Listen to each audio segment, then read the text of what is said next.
ఓం నమ శివాయ, శ్రీమాత్రే నమః. మిత్రులకి, శ్రీభిలాషులకి, అలాగే నన్ను ఇంతగా ఆదరిస్తున్న యూట్యూబ్ ప్రేక్షకులందరికీ కూడా పేరు పేరు ధన్యవాదాలు. మిత్రులారా, మీ అందరికీ పరాదేవత ఎల్లవెల్లలా మీతో ఉండి మీ మనోవాంఛ నెరవేరాలని మనస్ఫూర్తిగా కోరుకుంటున్నాను.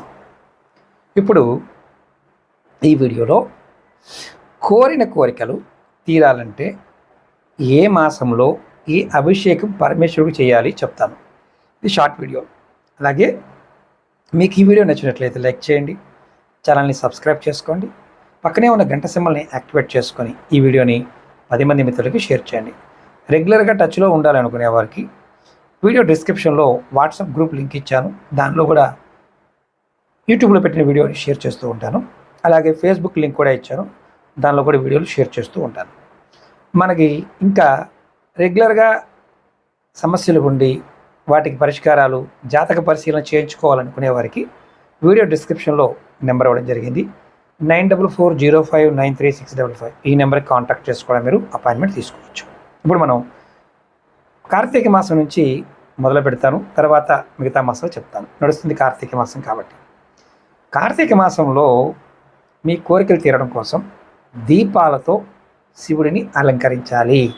అంటే దేవాలయంలో, శివాలయంలో మీరు వీలైతే ప్రతిరోజు 11, 21, 54, 108 దీపాలు ఓపిక బట్టి వెలిగించండి.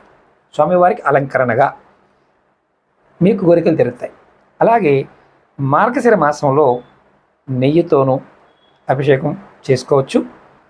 పుష్యమాసంలో తేనెతోనూ, మాఘమాసంలో నీటితోనూ, పాల్గొన మాసంలో పెరుగుతోనూ స్వామివారికి అభిషేకం చేస్తే స్వామివారు మనలో ఉన్న మనకి ఏ కోరిక ఉన్నా తీర్చేస్తారు. అలాగే చైత్ర మాసంలో చెరుకు రసంతోనూ, వైశాఖ మాసంలో గంధంతోనూ, జ్యేష్ఠ మాసంలో ఫలాలతోనూ, ఆషాఢ మాసంలో పాలతోనూ, శ్రావణ మాసంలో పంచదారతోనూ, భాద్రపద మాసంలో ఆవు పాలతోనూ, ఆశ్వేజ మాసంలో అన్నంతోనూ అభిషేకం చేస్తే స్వామివారు మనం కోరిన కోరికలు నెరవేర్చుతారు 100%.